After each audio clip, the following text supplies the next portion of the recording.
COVID has required us to make a lot of changes in the way we are doing school this year. This has caused a lot of motivational issues for my students, including my focus student, disinterested Dan. Observations of his motivational problems show that Dan is a primarily social student. He'll spend a lot of time in class talking with his peers and just enjoying being with them. And I think COVID, with being in school only 2 days a week, plays a role in the amount of time he will spend socializing instead of doing his work. He quite frequently engages in off-task and distracting behaviors, especially when he's not close enough to his friends to talk. He will pace around or at his desk, he'll play on his Chromebook, he'll fiddle with his backpacks or notebooks, and not engage or participate. The other thing I've noticed with Dan is he submits incomplete or incorrect assignments. So he'll type 1 or 2 words in the text box, so D2L will allow him to submit it, or he'll insert the wrong document or the template but that doesn't have any work on it once he submitted an English paper. The assessment for this behavior, I think it stems primarily from a lack of intrinsic interest in the content. He's motivated to avoid failure. He'll turn assignments in that are at least partially done, but it checks it off in the system so it looks like he's doing well or he's on task. I think this is to avoid private or public embarrassment over failing the course. He participates in the activities as long as he's interested in what we are doing. There have been a couple of different activities this year where he will engage and he'll be active, and then as his interest in what we're doing wanes, he'll just disengage and either go back to socializing behaviors or be off task doing things that will keep him occupied because he's not interested in what we're working on at the class. The other aspect is, again, he's socially motivated. So he values friendship over academic progress. Now, he does value academic progress. He doesn't want to fail, but he does not value it as much as he values the taking time to build friendships and to be with his friends.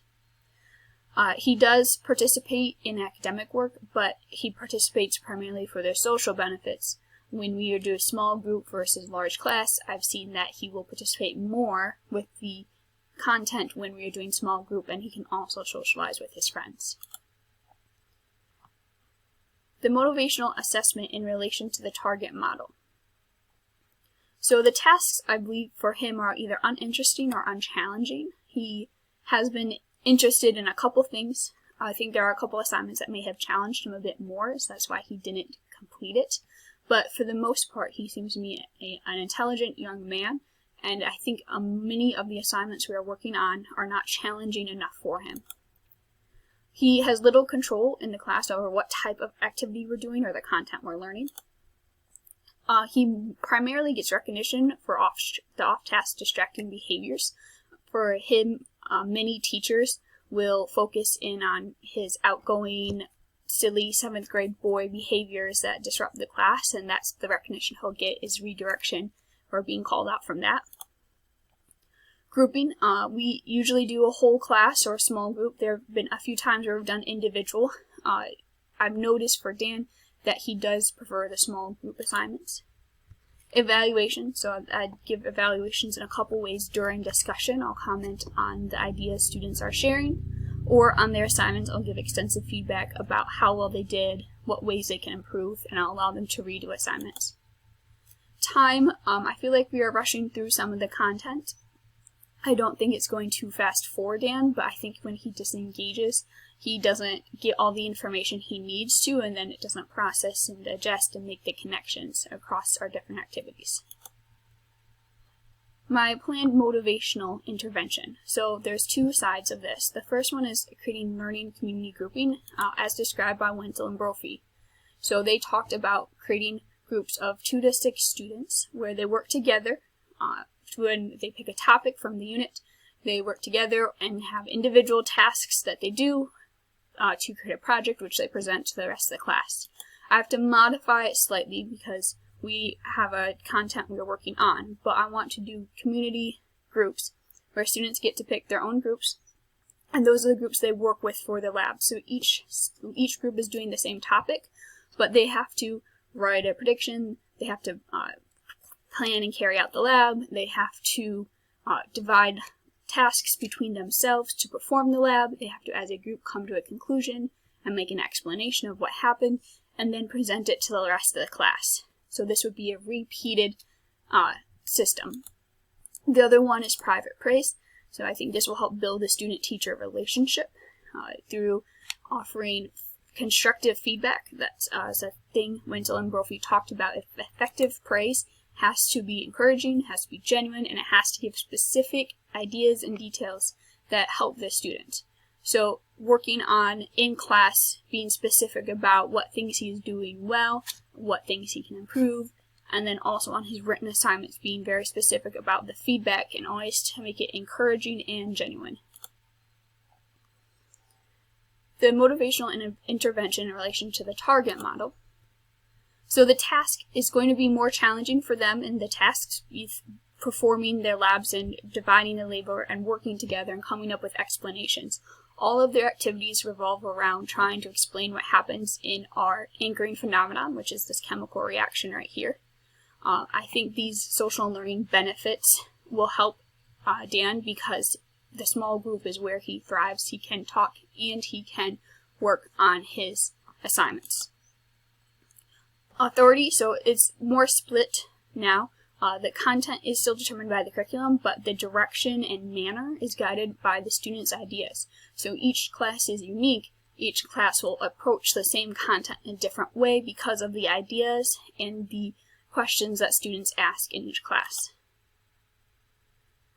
The recognition for Dan will be on behaviors that are also on task, behaviors that are helpful, ideas and participation that he has.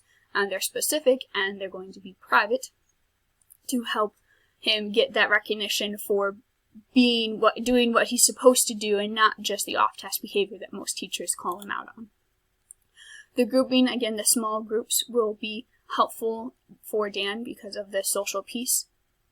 We will come back and we'll do class discussions still, but having the core group of students they work with will help motivate him. The evaluation section will be similar. I will still be giving feedback through the praise and then feedback on assignments that he has made improvements on. And then time, doing the grouping in more formal than what it's suggested in the content, not quite as formal as what Wenzel and Brophy suggest. This will slow down the pace. With COVID, we're not going to get through all of the content anyway, so the slowing the pacing down will help with quality education and not just trying to get through all of the content. The rationale to use these two interventions for Dan lie heavily in his personality and being a social student.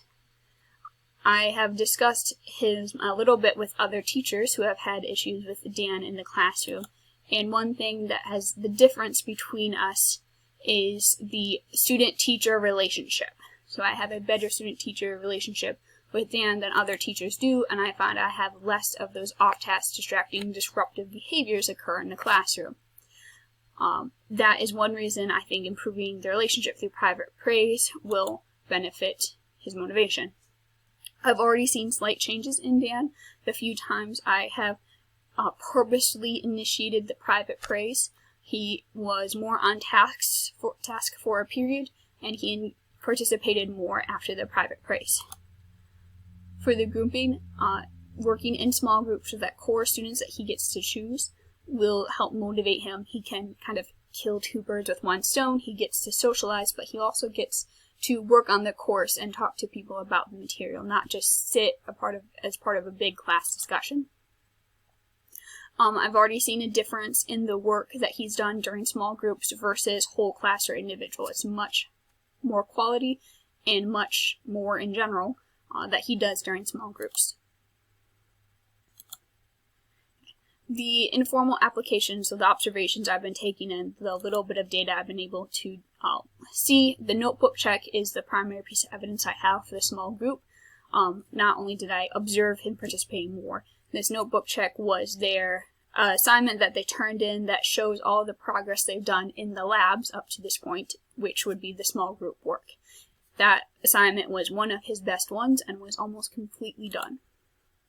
And then the 2 instances of private feedback I've given have resulted in increased on-task behavior and turning in correct assignments on time. If I continued with this strategy, I would expect to see continued on-task behavior and participation, especially during small groups, and I'd also expect to see a higher quality and correct assignments being turned in from Dan. A couple of final thoughts on this. We are completely online right now. We started completely online 2 weeks ago, so I came up with the intervention about a week before we started fully online, and so I couldn't actually implement these strategies in the classroom. I would still like to and see what changes there are in Dan's motivation. But as of right now, being fully online, it's very difficult to have private conversations with students on Google Meet. I might be able to start a Google chat with individual students, but the time and the technology demands during a Google Meet make that very difficult. The other aspect of being online is I can't have grouping because of students being in their individual homes. They can't work on labs together, so all of these activities are demonstrations, not small group activities. Once we are hopefully back to our hybrid 2 days a week model, or eventually hopefully 5 days a week, I would hope to be able to implement these strategies more formally and see the results. Thank you so much for watching. Any feedback you can give would be great.